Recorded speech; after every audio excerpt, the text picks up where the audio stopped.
Hello, beautiful beings. Welcome to Conscious Field, a heart-centered container where we'll be holding space for new paradigm conversations with the intention to awaken the collective and co-create the new earth.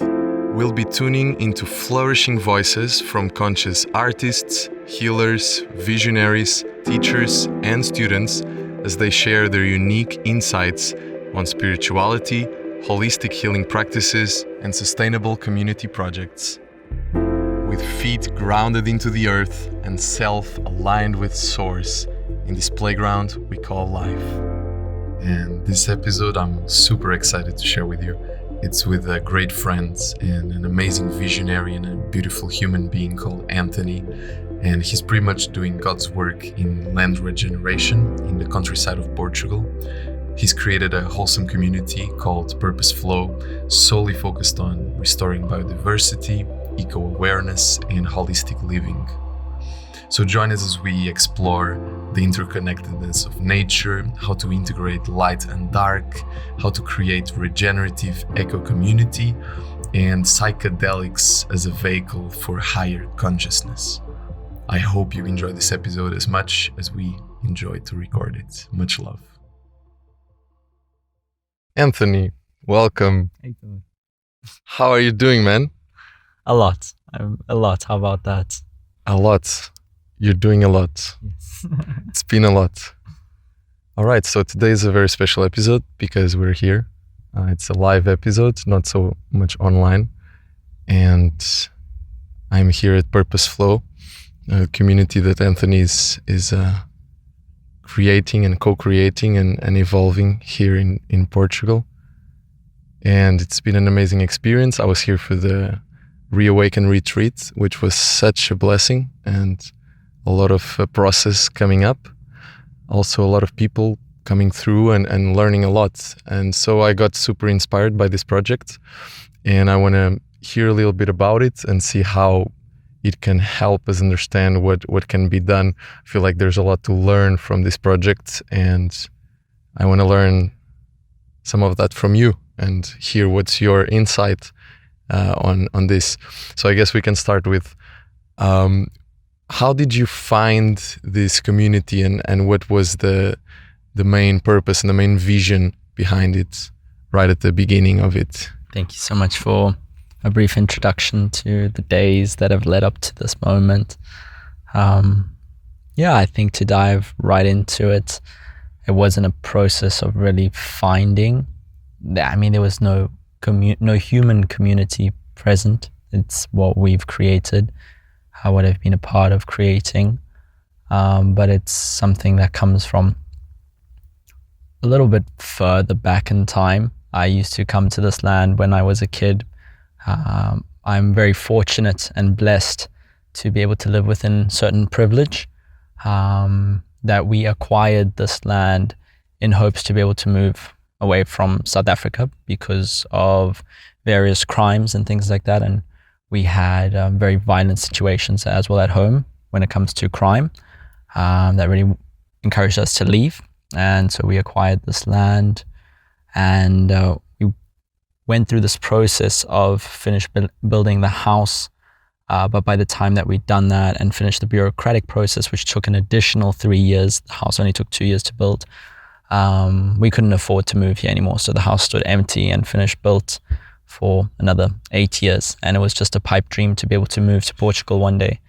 The reason why we didn't move here is because we couldn't afford to move here without leaving the animals behind back home in South Africa. So the animals to us are family. So I've grown up with nature and have had cats and dogs like Rambo, who's sitting with us, as my brothers and sisters growing up. And they are actually the biggest source of inspiration for why we are present here in the way that we are present here. Is it comes actually from the animals, from nature itself. So I guess to go into the process of starting this project, I came here just to reconnect with myself. I was going through a very, very difficult time in my life and just wanted to have a space to be in. I was very fortunate to have the space to go to. And I spent 3 months alone here. So I had the cats and the horses, but I lived entirely alone. And in that time, the vision for what the space is now was channeled. I don't take credit to say that I came up with the idea, but in that sense, I feel it was given to me. And having worked on this land and been present on it for 2.5 years now or so, I start to see why particularly this vision has come through, and that this energy was already present, and it's just used me to co-create that. And yeah, we can dive deeper into that then. Rambo is such a beautiful dog just chilling here. Yeah, I guess what comes up for me when I hear that is that coming from such a hard background like South Africa, and seeing a lot of violence and drama and hard times, and how that must have shaped, you know, your view of the world, and then being able to push through that or transcend that to create something that's so much more beautiful and different. Not saying that South Africa itself is bad in any sense, but knowing that there's a lot of conflict, a lot of drama, a lot of violence. How is it for you, that transition? And did you feel like you brought some of that trauma with you, meaning being in a new space and trying to create a new life for yourself and also in a new land, and so for other people? How did that transition feel for you? Yeah, so I think part of what we're doing here is about finding purpose within light and dark, that all of it has its purpose. So this goes to say that South Africa, in both its light and dark, has been a huge inspiration for what the space is growing and evolving to be able to restore nature. And this is something where I feel in Europe is not very present, that nature is just left to be and has a space where it can just exist without man exploiting her, using her, always having this kind of deductive process from her. And in Africa, it was the opposite. I got distracted because I saw a bird use a post that we've been making. We've been making posts so that to welcome more birds to sit and stop by on the land. Anyway, Africa in this darkness has inspired me a lot. It's given me a lot of perspective into life, and then into what the light is that I want to work with as well. And I'm very grateful for these experiences. One is, you know, for example, we were invaded at home and had guns to heads, and they came to kill us. And this is not a pleasant experience, but because we were able to come out of it alive, it has made me more grateful to life and understand the suffering and the severity that life can throw out. And to be able to then appreciate each breath that you take comes with having more rough experiences. And so it enables me to have more compassion to, and to be like, okay, I've suffered in this way, or I've seen people suffering in this way, or I know it exists in this way, and in different ways. How can we move away from that? And I know that those people attacked us because of certain prejudices or because of certain suffering, because of the fact that they were poor, and it was said that there was a lack of abundance for certain people, and you can get it from someone else, but you need to harm them. We don't need to be like that. So I want to shift that, and using and working with this space on different levels to be able to create that abundance for the human, but through nature, with nature, for nature. So human is only one part of the whole, but in doing this, we have to serve nature, and then it will come to us. But in order to serve nature, we have to learn how we can balance serve ourselves so that we can act from a whole space. And this is going back all the way into both the light and the dark, and how we can honor both sides from a whole space. Yeah, man. Mm-hmm. Oh, that's powerful. Real powerful stuff. Wow. I guess what comes up for me, and something that I felt really truthful here, was this deep intention to create synergistic relationships that are win-win. this idea of creating mutual relationships that are mutually serving, that are helping everyone involved, and this idea of energy and how energy can be shared, and the more people just join into this shared vision and this creative mixing of different energies, the more everyone is getting empowered, both the people, like the humans involved, and also the land and the animals. Would you like to talk a little bit about that? Yes, I think I can help you on this one. Because it's a topic of obviously what we're trying to create here is the synergy. We speak with it in words of co-creation, co-facilitation, coexisting. And one of the ways that I see it, the well-being of the individual depends on the well-being of the whole, and the well-being of the whole depends on the well-being of the individual. So we integrate various frameworks, whether you call it permaculture or another one like yoga. They're based on principles of unity. Within this is how do you act united? Within yoga, it might be, also very much about the individual being united within him or her or their self, and then also acting within that into their environment. And permaculture goes very much into this whole system design thinking. So you're working to develop a system using various parts and counterparts to create interconnected and interbeneficial relationships, so that our conversation benefits both you and me, but also the other ones around. And then from their benefit, it benefits around again. And so part of this is understanding what each relationship brings and what it leaves behind. And then we can bring that into, for example, permaculture, or within business terms or economic terms, you can say a circular economy. Mm-hmm. So working with the principles of waste. So we have certain things that we might consider waste. For example, maybe you go and you pee.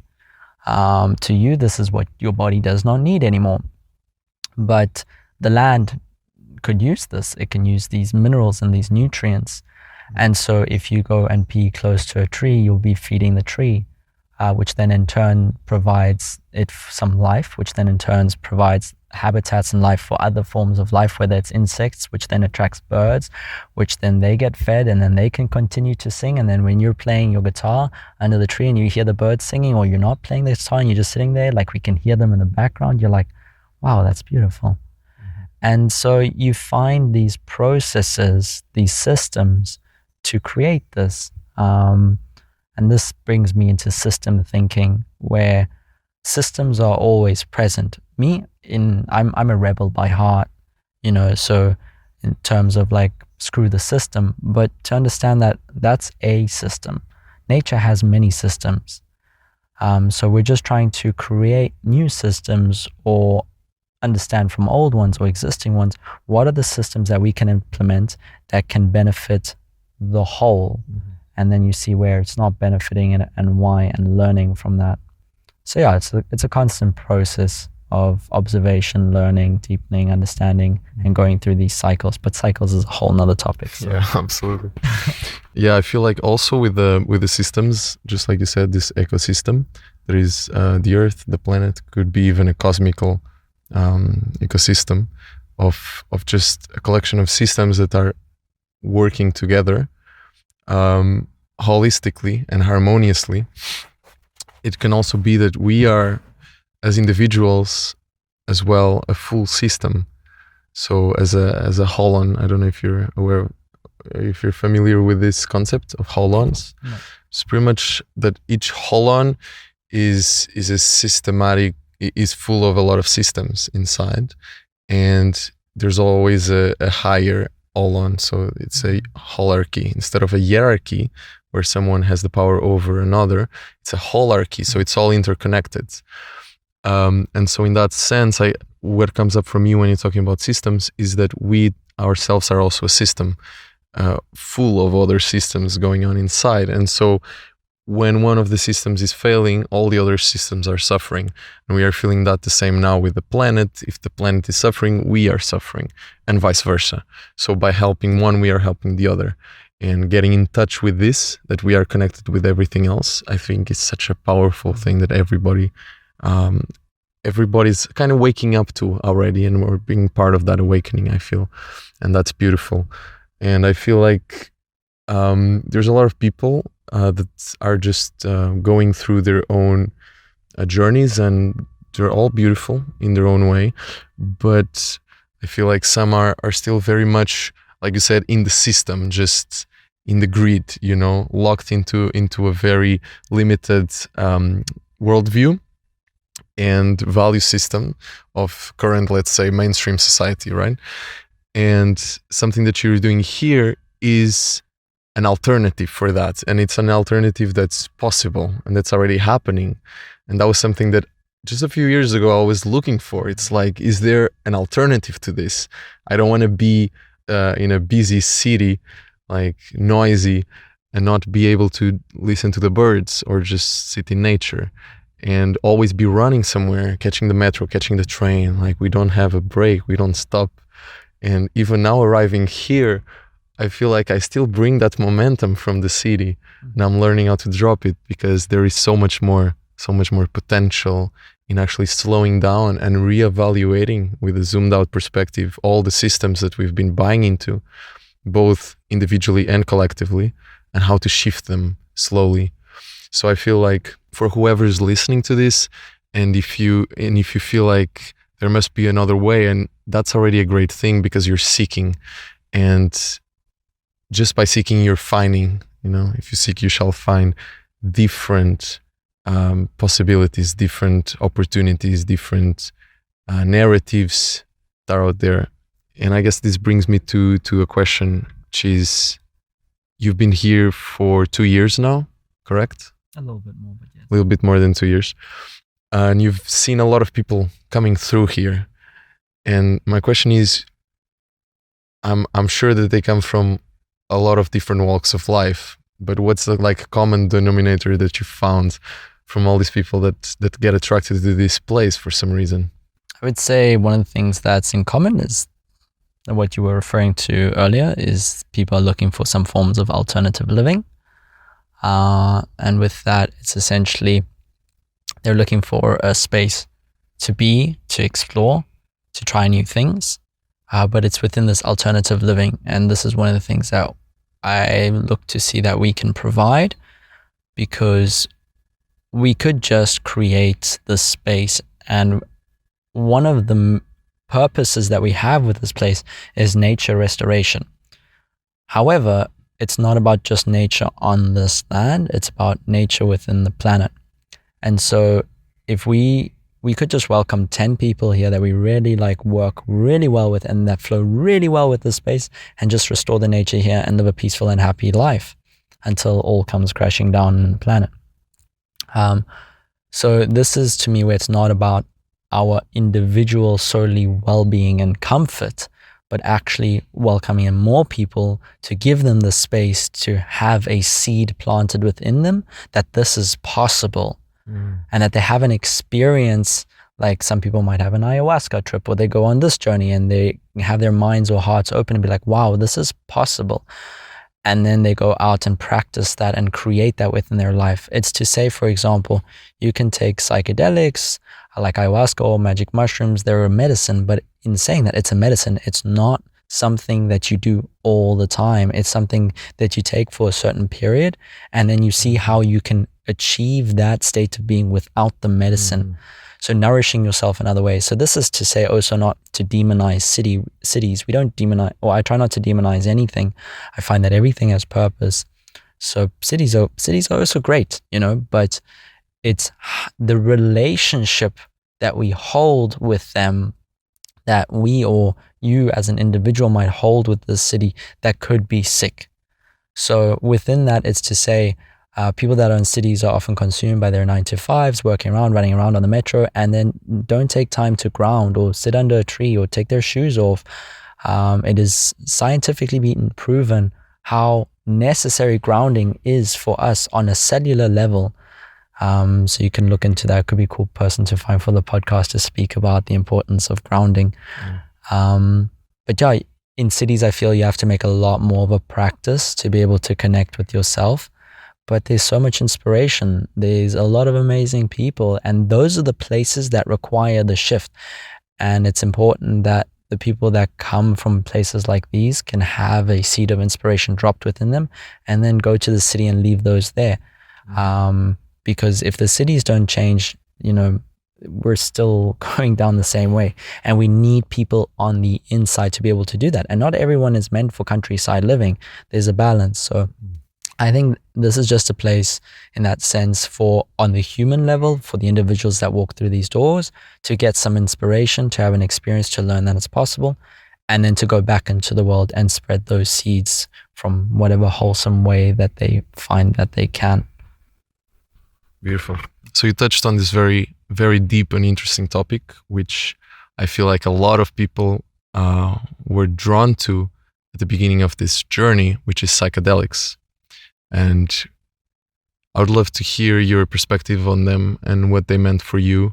How did they help you, and how did they challenge you, both the light and the dark, and a little bit of how those two interconnect in the individual and in the collective? Psychedelics is such an interesting topic because it's something that's obviously way beyond words. For those that have had them will know, and those that are curious but a little bit resistant will also know because of what's depicted in movies and people's stories and things like that. But to be fully honest, psychedelics have beat the shit out of me, like in this lifetime, to the point where I felt that I experienced my own death multiple times on an ego-based level. So something that's you might come across as an ego death. I experienced multiple of these, and to that it took me to the most extreme end and version of suffering for myself, like the depiction of my hell. But I still continued also to have had several psychedelic experience after that. And you might think like, why would you go through hell? And I'll tell you why. Is because, again, finding meaning in the darkness, going through that extreme level of suffering has also brought so much into my life, to say that my spiritual awakening was like the biggest momentum came from my ego death, which has led me to where I am now. And this is to say that I can have so much compassion for life because of these, and am a lot more aware of my journey and potential journeys around because of these experiences. So it opened up my mind, heart, and soul to different levels. But this is not to say that that's something that everyone should just get into. I think it's something that one has to pay a lot of respect towards, which at the time when I had those experiences, I didn't. I wasn't as mindful, and that's why I've had less experiences and taken a lot more mindfully, and now I don't need as much. But to go on to the other end of this, it has shown me my versions of heaven, and the ideal world, and opened my heart to depths that I didn't think were humanly possible. And with that, it's inspired me in both the suffering and in the light of where do I want to take my life? Where do I want to take this world? How do I want to create this as a form of what we might call God, as a manifestation of God? Where can we drive this energy? And having this inspiration and this connection to the worlds beyond our mind's eye gives us tools to be able to do this. So this is where I feel the psychedelics come in. They're tools, they show us the possibilities, and the journey then is about figuring out how you can do that without psychedelics. So they kind of show you that it's, or at least for me, so this doesn't need to resonate with anyone else, and that's cool. But as my truth, it's that they show us that it's possible and that we can do this. But then it's our journey to figure out how to do that. So one of the things that I really appreciate about psychedelics is the extreme presence that you can find yourself in. But then when you're not on them, is like, this is where we practice. And through practices like meditation, you can find that and keep bringing that in. And then through things like breath work, you can release DMT within your own lungs to facilitate a psychedelic experience that you don't actually need to take something from the outside. It is already within you. You have receptors that make your body respond to this, which means it is a part of you. Within your genetic code, we are fabricated of the same pixie or stardust. But yeah, it's a tool that can sometimes shortcut that, but I would say not to rely on in that sense. Yeah, absolutely agree. I felt personally how psychedelics can have such a powerful effect of both, destroying and ravishing an ego structure that no longer works, but also realize that through that you can experience both heaven and hell, and how both of them can be integrated into a holistic new worldview, and then ultimately beyond worldview, which is just a being. It's beyond any words or beyond any thought structures. And I really like that you touched upon how psychedelics can be, let's say, a gateway towards a new state of consciousness, but then they don't have to be the vehicle that you use every time to get there, because now you kind of know the way and you can just practice it in your sober life, how to arrive to those states and bring the fruits of those states, which is ultimately what's necessary, because you cannot really stay there forever, because then you're not making any development in what needs to be done here. For some reason, we're here in this earth, in this time frame that's so fast and minuscule once we look at it objectively. So there's something that we came here to do, and sometimes getting a little bit of a bird's eye view and understanding our small place in this huge cosmos can be very helpful. But then the actual work starts when you come back and do the practice and make it work. And I'm very very grateful and very happy to see how that work has brought you into actually creating community with feet on the earth, and hands on the dirt, which is a much more grounded stance to be in.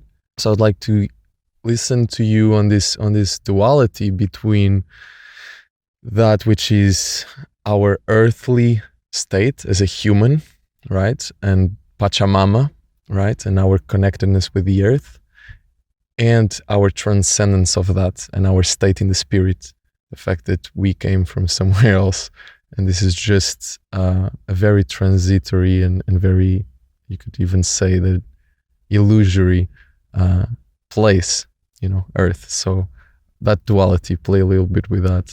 I would say if I understand correctly, I'll also bring it a little bit back and go back to the psychedelics to say that it's a vehicle, like you were saying, to certain and different states of consciousness. So it's about states of consciousness, and it opens up these different states. If you actually look into the neuroscience behind psychedelics, it's very, very powerful. And it's a good background to look into if it's something that interests you, whether you've done them or not. It'll already provide you with a lot of tools and insight into how you can work with it from a healing manner, as opposed to creating more trauma. Because from my experiences with psychedelics, I've definitely induced some trauma, but I've also healed a lot. Like, it's brought up a lot of trauma that was already there. So it brought to the surface, then enabling me to work through it, and it created some new ones, which is this process of then healing, which I could have probably avoided had I done it more mindfully. But that was not part of the cards that my life was supposed to play. And so I've integrated this experience into one of, okay, how can I use this and heal from this and support others in their journey? So making purpose of what has already happened and making peace with that. So this is to say also that as a vehicle, you could, for example, walk to Germany from Portugal, which a friend of ours did. It took him 3 months. That's amazing. And he did not spend a single euro of his own money doing that. And he's a web developer and a form of electrical engineer and things like that as well. So he was fully capable of earning money and being able to fly. but he did it slowly and walked the distance, and he learnt a lot along the way. So I think the same as with psychedelics, it'll jump you into a new realm, and sometimes then you'll learn a lot within that new realm, but you can miss a lot of the journey depending on how you're taking them, and one does not need to take them. So you can also walk and do it the slow way. And I think that's where practices like yoga, like genuine yoga, not just stretching your body, what most of the Western world is selling. Okay, that's not yoga. That is asana. If you really want to look into it, traditional yoga, where it integrates elements of breath work, meditation, pujas, and we can go along the line. But it's a very powerful tool that will empower your being and bring about this element of enlightenment, if this is what you might desire. So this is where we could bring it into the spiritual world, and the physical world. So what I feel is, we as spirits have in some way, shape or form come down into this physical plane, and in some way, shape or form let's call it trapped or stuck here. So a lot of us will feel like, oh, we're not from this place, or there's something bigger, or through experiences like with psychedelics, or just having an astral projection, or when you travel at night in your dreams, to be able to exist in another realm. So understanding that these other realms exist, but still having this body. So to me, it's about how we can integrate this. So the physical realm, to me, is about integrating the lessons of life. So you'll probably hear within the spiritual community, oh, we're all one. It's all love. When you were a kid and you heard about the topic of love, oh, I love you, it meant something different to you than what it does when you went through your first love and then after. So although it's the same words, love, the meaning and the depth changes through the experience. And that is what I feel life is for us to feel it through these physical sensations, for us to integrate that meaning, so that when we dissolve these bodies, and we wouldn't maybe say in words, but we could experience we are one. We know that we are one in suffering and in love, and that it's both part of the same thing. And what that truly means is then whole in feeling, in an experience, but that's only because of experience. And that's what I feel like we've come here to do, is to experience. So what we're, for example, trying to do on this land is to restore nature, but the world could go up in flames and all these droughts and war, and none of this would actually matter of what we did. But the experience of what we're trying to do here is create these wholesome relationships. It's about connection, to connect with life on a basis of peace, of love, of unity, of respect, of integrating the darkness, integrating our own, and understanding that it constitutes the whole. As day turns into night, it is a construct for what we experience, but the planet is just turning and the sun is just on the other side.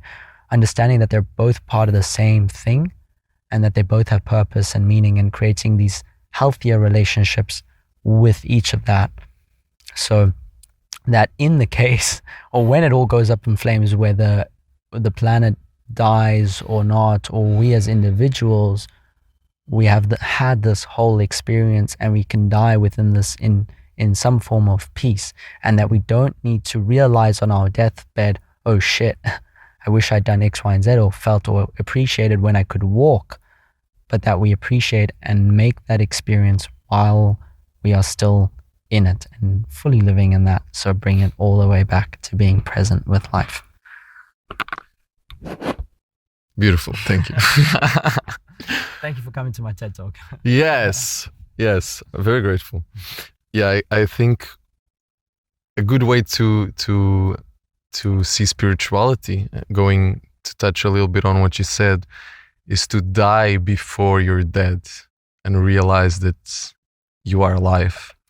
Because to realize that you're fully alive right now, you have to realize that you're going to die and be okay with that. Because if you're avoiding that constantly, you're like, oh, there's always a tomorrow, there's always another day. We feel like we're immortal, especially when we're so young and we don't have so much life experience to feel the depth of life, which also includes death. And once we accept death as part of life, then we can actually start to live and to be grateful for all the things that we used to take for granted. I think that's one of the things that you fully experience through any kind of spiritual awakening, is to realize that every single thing is a gift, because we came here from nothing. We had nothing. 1 second. Yes? You want to add something? I have something really cool to add to that. And I think it's to say that death is life. What is this? What am I trying to say about that? As to say that death is the life before life. And it's to say that because of death, there is life. When you eat a cow, if you're a carnivore, or a cabbage or a whatever, some form of life had to be given or pass on. Even if it's a fruit, there existed life within that fruit before it fell off the tree and then started breaking down and dying again, and understanding that this cycle of death and rebirth is actually the whole, and to be like, wow, I exist because of that, and that is me. And that is actually really relieving when you're like, that's us, we are that. Yeah. Yes. Yeah, I connected that a lot, especially the point of emptiness, like the nothingness. We came from nothing. Understanding that we came from nothing, there's really nothing to get and nothing to lose. There's nothing to win, nothing to lose. It's the sum total is always just neutral. And you can say that neutrality is peace, because it's not either positive or negative or ecstatic or depressive. It just is. And in that state, any state can appear from, but it's always transitory, and it can be enjoyed, and it can be enjoyed just like you're drinking a lemonade and you're enjoying that specific taste. Like a lemonade is not particularly sweet. There's a little bit of that edge to it, right? But for some reason it's enjoyable because it's fresh, because it's different, because it awakens our senses. I feel like a lot of my process of awakening, and also just becoming a better human and a spirit in a certain way, is to learn how to love every single feeling, even the ones that we would push away and say, this is uncomfortable, I don't want to feel this. I feel great part of the learning is to learn how to love even those, how to learn everything, how to learn, like how to love the thing that you most resist, because in the end the thing that you most resist is the thing that you most need, and the thing that you most want to actually integrate back into yourself. It's very paradoxical.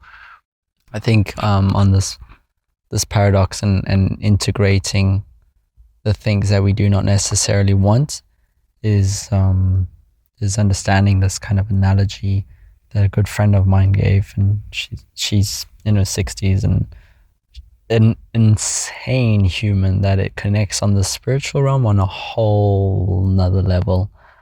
But anyway, this wisdom keeper once shared to me while I was going through a very deep time, painful time. She said that life is like a pendulum. It has to swing both ways. The moment you stop it swinging the one way, it will stop swinging the other way. This is reflected within as above, so below, or in yin and in yang, is reflected within a lot of different analogies. This is to say, I was going through a breakup of a partner and I, who I thought I would spend the rest of my life with. And it triggered something within me, a realization that made me then realize through the pain that I was feeling, the depth of the pain, that depth of pain, as deep I was going, was the depth of the love that I could feel. Let me say that again. The depth of the pain that you feel is the depth of your ability to feel the other end, love. And so understand that you hurt because you love, and you love, which makes you also hurt. Then you cannot get the one without the other. If you love someone, at some point you will separate from them, and that will hurt. And if you want to love them deeper, just know that when you separate in some way, shape or form, it'll hurt deeper. But that's the beauty of it, to understand that it is the both sides of the coin that make that whole thing. And that's a whole experience. And that's beautiful. It gives meaning to the pain. So that's one of the things that helped me bring and make meaning of the pain and the suffering that I was going through, understanding that that was my capacity to love, and that I could bounce back from that pain again to bring that into love and the things that were a little bit more nice and, felt nicer than the not so nice ones. But now, when I hurt, I smile inside as well, because I know that I love. And it's that little bit of light that is contained within that yang, I think, yeah. Wow. Oh, that hit deep. That was emotional even. Suffering. Yeah, if you can relate to the suffering, right? If you've been there, if you've gone through a lot of suffering, then you can really resonate to understand that behind that there's just so much love and so much just love that wants to come out and to be shared, behind this such a contracted state, I think it was Ram Dass that said it. It's at the point of the highest desperation that you're closer to liberation. You have to be at that state where you just cannot handle it anymore. You're just holding on so much and you just want to have it all. And you're so afraid of everything. You're pushing things away. You're clinging onto things with so much strength and so much fear. Just behind that, the release is immense. There's no comparison. Yeah, I think making sense of this goes back into nature. Like, how do we make sense of our own journeys and of our own pain? And I think nature, in the sense, she's been here long, long, long before us. The planet has never died, but life as known on the planet has died many, many times over. But encoded within this element for it to come back and bounce back and exist in the beauty that it does is this process of where it makes purpose of everything, And so I feel that if you wish to connect deeper with yourself and make sense of your journey, you'll find a good place to go to for that is back into nature, because you essentially are a part of it, not a part like separate from it. And to understand that in every single breath, in every single sip, in every single bite, nature is nourishing you. But the more you consciously create this connection, the more you'll tap into your state of flow and the flow of nature and the universe. And with that, then you start to understand the meaning of maybe of life or what it is to you. I'll tell you on a practical sense, working on the land, I've learned to understand a little bit more of cycles and this process of good and bad and whatever we might label things as. So as to say, we as humans will label things as good or bad. But I like to say what is good for the spider is bad for the fly. But both has its purpose, and that's just part of the natural cycle. And so death and rebirth come in again. So what we have as our waste or our death is the food of something else. And when you start to see and follow these patterns of life, it creates these more meaningful and wholesome connections that you can understand, oh, what am I actually doing? Why am I doing it? How am I doing it? How can my relationship towards life not just benefit me, but the environment around? And that then I feel like brings in the sense of peace and meaning and purpose to your journey. Not to say that we have one purpose. My purpose is to, restore this piece of land. No, it's to find purpose in everything. And that's where you'll find it throughout the journey. And I find that nature is always showing us that we're just not always listening, but we can tap in and tune in through our presence. So yeah, nature being our greatest teacher because we are it and it is us. Yeah, man. Beautiful. You touched on something also very interesting that I'd like to touch on before finishing the episode, which is cycles. Mm-hmm. Just very, very deep understanding of how cycles are both external and internal to us, and how we've been disconnecting from them as a collective.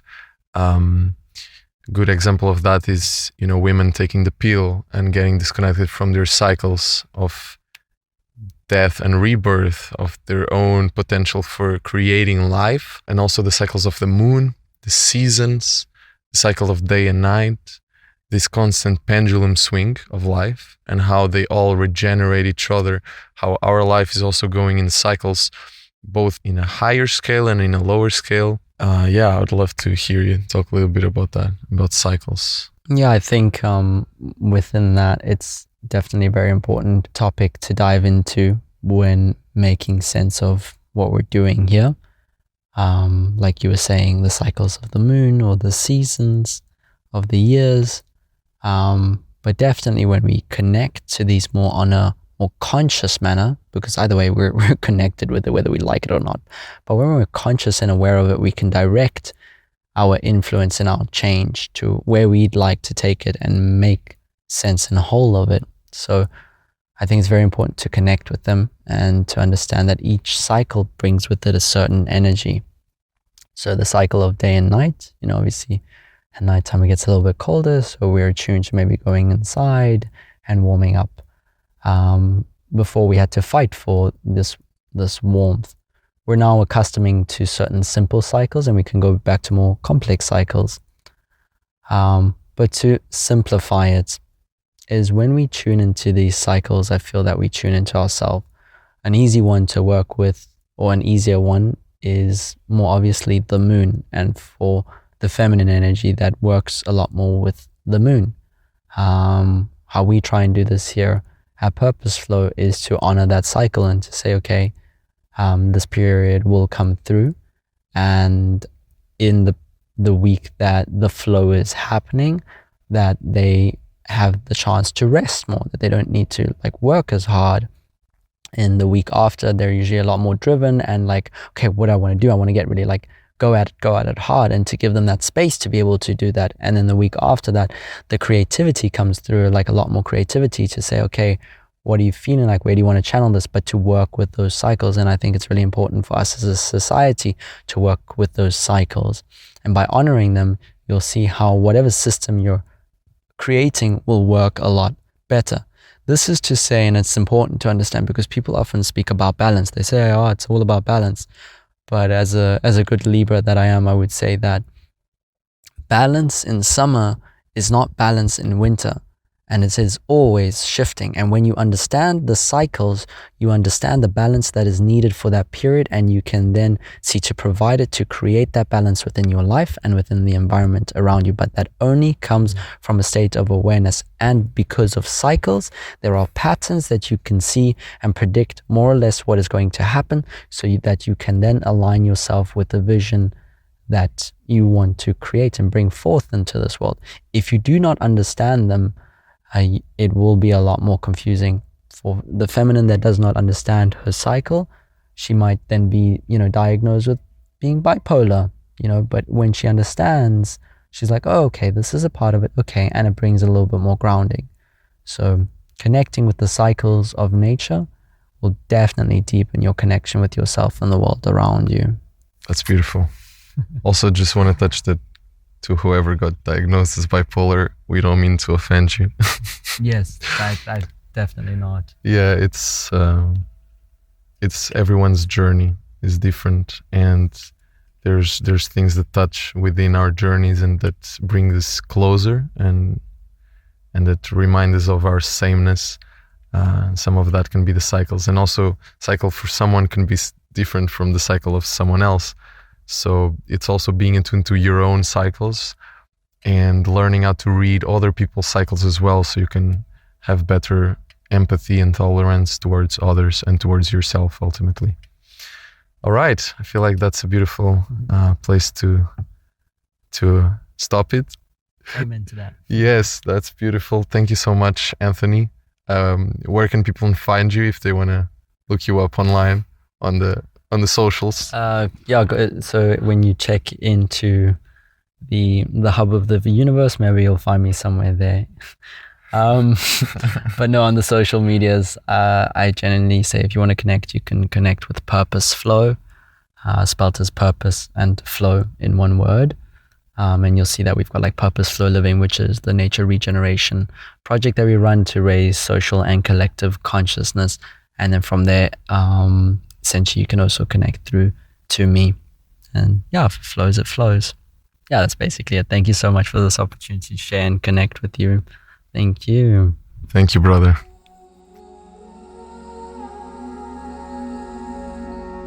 All right, so if you're listening to this message, it probably means that you went through the whole episode. And for that, I want to thank you personally for being a part of this journey. We just started Conscious Field, and our mission really is to just spread this awareness with all, to have a much more healing, authentic, genuine, beautiful planet to live on. So if you feel the resonance, we highly invite you to share this with a friend or two that could really benefit from this message.